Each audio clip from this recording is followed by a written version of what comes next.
अपने मुंह को चादर से दबाए सरिता हुक भर भर के रोए जा रही थी। तभी उधर से निकलती हुई उसकी सास बिमला जी ने कमरे से रोने की आवाज़ सुनी तो वो तेज कदमों से कमरे की ओर बढ़ गई और जाकर दरवाजे को धक्का मारने लगी, मगर दरवाज़ा अंदर से बंद था। ये देख बिमला जी घबरा गई और ज़ोर ज़ोर से दरवाजे को पीटते हुए बहू को आवाज़ लगाने लगी। सास को घबराया हुआ देखकर सरिता ने अपने आंसुओं को छुपाने का भरसक प्रयास करते हुए दरवाज़ा खोल दिया। दरवाज़ा खुलते ही बिमला जी ने कहा, क्या हुआ बहू, तुम रो क्यों रही हो? क्या पवन ने तुमसे फिर से कुछ कहा है? इतना सुनने की देर थी कि सरिता आंसू से लिपटकर फूट फूट कर रोने लगी। तो बिमला जी परेशान हो गई। आखिर बात क्या है? इतना परेशान तो बहू पहले कभी नहीं होती थी। उसने उसे शांत कराते हुए कहा, तू बताना बेटा, बात क्या है? मेरा तो दम निकला जा रहा है। तो सरिता ने रोते रोते एक कागज़ बिमला जी के हाथ पर रख दिया। बिमला जी बेचारी अनपढ़ थी, इसीलिए वो उसे पढ़ न पाई। उसने सरिता से ही सवाल किया, ये क्या है बहू? तू ही पढ़कर बता, सब खैरियत तो है ना? मेरी जान निकली जा रही है। कहते कहते बिमला जी सर पकड़कर वहीं बेड पर बैठ गई। तो सरिता ने कहा, माँ जी, आपके बेटे ने ये तलाक का कागज़ मुझे दस्तखत करने के लिए भेज दिया है और कहा है कि इस पर दस्तखत करके मुझे दे दे। मैं अब और तुम्हारे साथ नहीं रह सकता। कहकर सरिता फूट फूट कर रोने लगी। तो बिमला जी ने सांत्वना देते हुए कहा, अरे कैसे नहीं रह सकता वो तुम्हारे साथ? ये कोई गुड्डे गुड़िये का खेल है क्या जो तलाक दे दे? और तुम्हारे साथ नहीं रह सकता तो किसके साथ रहेगा? इस मरे का तो कुछ ज़्यादा ही दिमाग चल रहा है। तू चिंता मत कर बेटा, मैं तुम्हारे बाबूजी से बात करूँगी, वो समझाएंगे उसे। मैं जानती हूँ वो कभी नादान है, हमारे समझाने से समझ जाएगा। तू चिंता न कर, हम हैं ना तेरे साथ। तू क्यों परेशान होती है? तलाक के कागज़ में ने बिमला जी के माथे पर चिंता की गहरी लकीरें डाल दी। वह उठते हुए उस कागज़ को लेकर सरिता को सांत्वना देती हुई कमरे से बाहर निकल गई। धीरे धीरे बिमला जी अपने पति राम किशन जी के पास पहुंची तो देखा राम किशन जी सो रहे थे। तो वो वहीं बैठ गई और सोचने लगी, आखिर पवन को क्या कहा गया?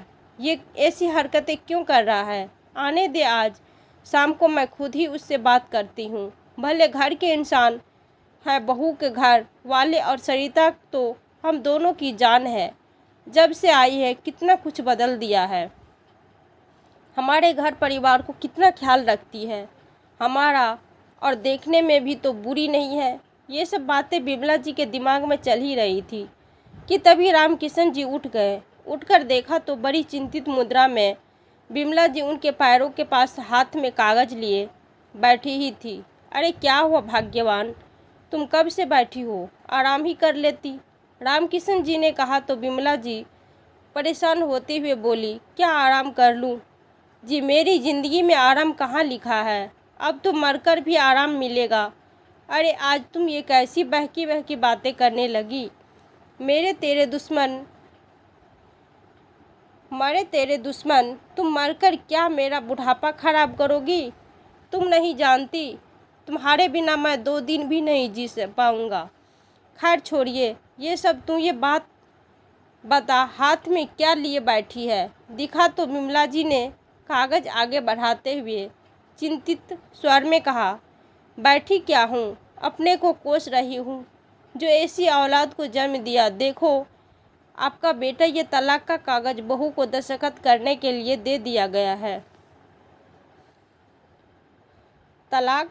ये क्या कह रही हो तुम? दिखाओ दिखाओ, मैं भी तो देखूं। तुम कहीं मुझे बूढ़े के साथ मजाक तो नहीं कर रही? कहीं सठिया तो नहीं गई हो? हमारा बेटा और तलाक, उसका दिमाग तो खराब नहीं हो गया है? राम किशन जी ने बड़बड़ाते हुए बिमला जी से कहा और कागज़ लेकर पढ़ने लगे। लेकिन जैसे ही उसे पढ़ा तो उनके होश उड़ गए। एक भूत की भांति उस कागज़ को देखते रह गए। आंखें भर आई तो चश्मा उतारकर अपनी आंखों को पोंछते हुए कुछ साहस बटोर कर कहने लगे, ये पवन है, कहाँ जरा इसे बुलाना मेरे पास, मैं भी तो बात करूं इससे कि आखिर इतनी हिम्मत इसमें कहाँ से आ गई। तो बिमला जी ने कहा कि पवन अभी घर पर नहीं है, जब आएगा तो बुला दूंगी, ठीक है। बिमला, अब तुम जाकर एक कप चाय बना लाओ, मेरा सर दर्द करने लगा है। तो बिमला जी उठकर रसोई घर में चली गई, लेकिन जैसे ही चाय का भगोना हाथ में लिया तो पीछे से सरिता ने आकर बिमला जी के हाथ से भगोना ले लिया और बोली, माँ जी आपने मुझे कह दिया होता, अब क्या आपके काम करने दिन है? आप आराम करो, मेरे रहते आप काम नहीं कर सकती।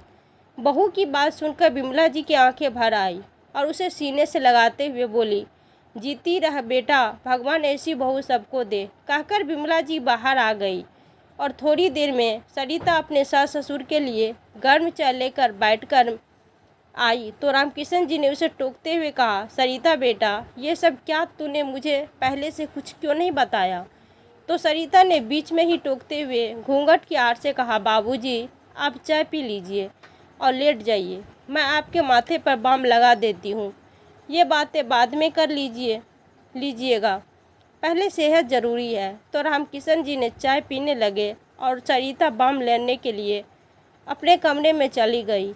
इधर रामकिशन जी ने चाय पीते पीते अपनी पत्नी बिमला जी से कहने, देख बिमला अपनी बहू को कितनी गुणवती है और एक हमारा नालायक बेटा है जो उसके साथ रहना भी नहीं चाहता।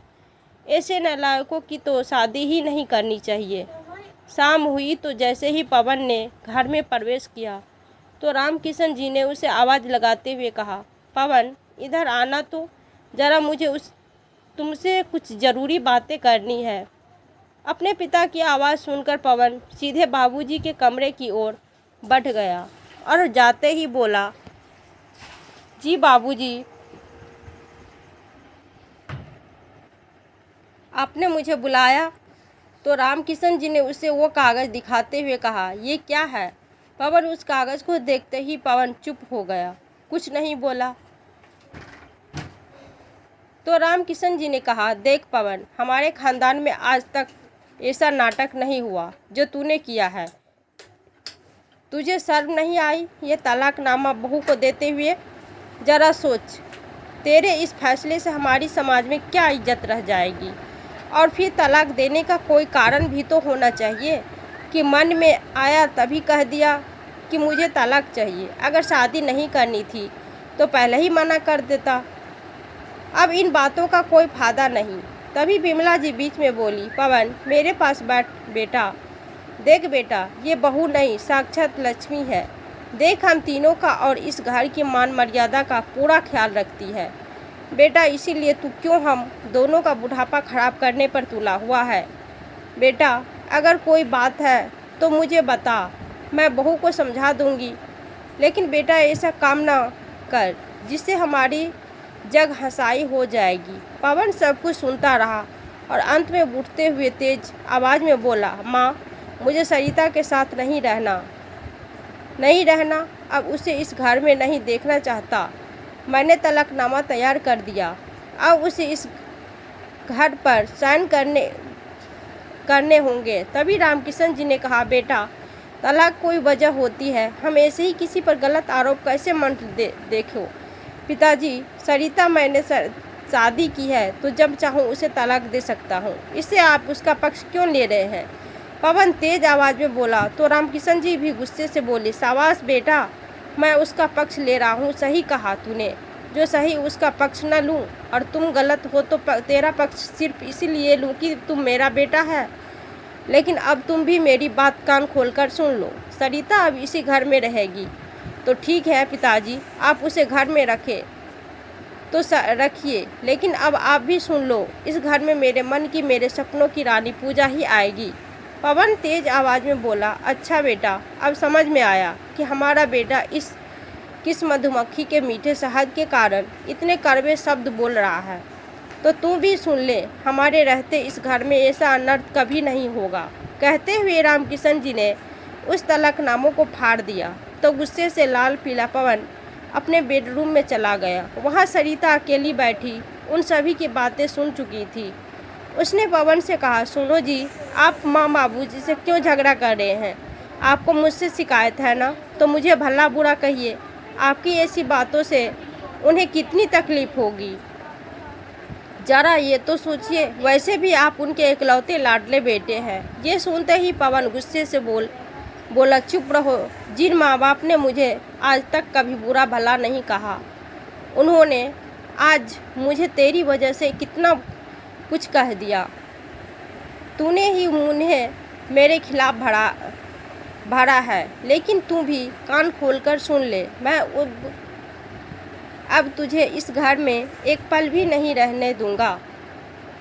तूने मेरे माँ बाप मुझसे छीन लिए, इसलिए अब तुम भी यहाँ एक पल नहीं रहोगी। कहकर पवन सरिता की चोटी पकड़कर खींचते हुए उसे घर से बाहर ले जाने लगा। सरिता रोते रोते उसे ऐसा न करने की गुहार लगाती रही। इधर जब बिमला जी और रामकिशन जी ने बहू की आवाज़ सुनी तो वो उसके कमरे की ओर दौड़े। बहू की ऐसी दशा देखकर उनके होश उड़ गए। उन्हें विश्वास नहीं हो रहा था कि पवन उन्हीं का बेटा है। रामकिशन जी ने वहीं से चिल्लाते हुए कहा, रुक जा पवन, तेरी हिम्मत कैसे हुई बहू पर हाथ उठाने की? तू आदमी है या राक्षस? हाँ, मैं राक्षस हूँ, लेकिन अब मैं इसे घर में नहीं रहने दूंगा। पवन भी जोर से चिल्लाया तो रामकिशन जी बोले, तू कौन होता है इसे घर से बाहर निकालने वाला? ये घर मेरा है, इस घर में वही रहेगा जिसे मैं रखूँगा। हाँ, तो रखो इसे अपने साथ। अब समझा, इसका जादू तो तुम्हारे सिर पर चढ़कर बोल रहा है। पवन अब इसके आगे एक शब्द भी और नहीं। पास खड़ी बिमला जी ने जोरदार तमाचा पवन के गाल पर जड़ते हुए कहा, खबरदार, तूने अपने बाबूजी के लिए एक भी शब्द मुंह से निकाला तो मैं भूल जाऊंगी कि तू मेरा बेटा है। तू इतना गिर सकता है, ये मैंने कभी सपने में भी नहीं सोचा था। ऐसे अब शब्द अपने मुंह से दोबारा निकाले तो बहू नहीं, तुझे इस घर से जाना होगा। माँ की बातें सुनकर पवन ने सरिता के बाल छोड़ दिए और अपने आप को अकेला समझकर वो स्वयं ही घर से बाहर चला गया। पवन के घर से बाहर जाते ही बिमला जी सरिता को सीने से लगाकर माफ़ी मांगते हुए बोली, बेटी, मुझे माफ़ कर दे। मुझे नहीं पता था कि मेरा पवन मेरा न रहा। मैं तो उसे अपना समझती रही और वो आज हमें ही पराया बनाकर चला गया। लेकिन तू चिंता न कर, तेरे सास ससुर के रहते हुए इस घर से कोई अलग नहीं कर सकता। तभी रामकिशन जी बोले, सुन भाग्यवान, ऐसी औलाद से तो पराई बेटी ही अच्छी है। हम बेकार में बेटा बेटा करके मरे जाते हैं। देखिए, आज हमारा बेटा ही हमें छोड़कर चला गया, लेकिन बहू तू चिंता ना कर, जाने दे उसे। ये घर मेरा है, मैं इसे अब तेरे नाम करूँगा। अब तक सोचता था कि पवन ही इस घर का वारिस है, लेकिन तो वो वारिस निकला। इधर पवन घर से रूठकर अपनी प्रेमिका पूजा के पास चला गया। पूजा ने उसका स्वागत करते हुए उसके आने का कारण जानना चाहा, तो पवन ने उसे सब कुछ साफ साफ बता दिया कि मैं अपना घर, माँ बाप, पत्नी सभी को छोड़कर तुम्हारे पास चला आया हूँ। ये सुन पूजा को अच्छा तो नहीं लगा, किंतु वो पवन को कुछ कह न सकी और अपने घर में पनाह दे दी। अब पूजा और पवन एक ही घर में साथ साथ रहने लगे। कुछ समय यूं ही बीत गया, लेकिन पवन को अपने किए का कोई पछतावा नहीं था। वो तो मानो पूजा के साथ वो पाकर अपने संसार में मस्त हो गया। वो गुजरे पलों को भुला देना चाहता था। दूसरी ओर उसके माता पिता जब भी सरिता की सूरत देखते तो यही उम्मीद लगाए रहते, पवन का गुस्सा जैसे ही शांत होगा वो घर वापस आ जाएगा। बिमला जी भी सोचती कि मेरा पवन अपने बाबूजी से दूर रह सकता है, बहू से नाराज़ हो सकता है, लेकिन अपनी माँ के पास वापस ज़रूर आएगा और अपने किए गए लिए क्षमा की याचना भी करेगा। लेकिन जब 10-15 दिन बीत गए तो उन्हें अपने सपने चूर-चूर होते दिखाई देने लगे। रामकिशन जी की परेशानी बढ़ने लगी। उन्होंने एक दिन सरिता के माँ बाप को अपने घर बुलाया, साथ ही कुछ करीबी रिश्तेदार को भी घर आने का निमंत्रण भेजा, तो सब लोग अचानक आए। इस निमंत्रण से हैरान हो गए कि आखिर माजरा क्या है। खैर समय पर सब लोग घर पहुंच गए। इधर सरिता और बिमला जी भी समझ नहीं पा रही थी कि आखिर बाबूजी के मन में चल क्या रहा है। तभी रामकिशन जी ने कहा, आज मुझे आप सभी लोगों से कुछ सलाह लेनी है और सरिता के भविष्य का फैसला करना है। इतना सुनते ही सरिता के माता पिता के साथ बाकी सब लोगों के मन में भी डर बैठ गया और सोचने लगे कि शायद रामकिशन जी बहू को कुछ कहने वाले हैं या घर से निकालने वाले हैं। तभी तो उन्होंने इसके माँ बाप को भी बुलवाया है। तभी सभी के मन में बस एक ही भाव था कि आजकल की बहुएं बिना घर को निभाना ही नहीं चाहती। तभी रामकिशन जी ने गंभीर स्वर में कहा, समधी जी, मैं आपके साथ साथ अपने सभी गणमान्य लोगों का दोषी हूँ। आज मैं अपनी और बिमला जी की तरफ से आप सभी से क्षमा मांगता हूँ।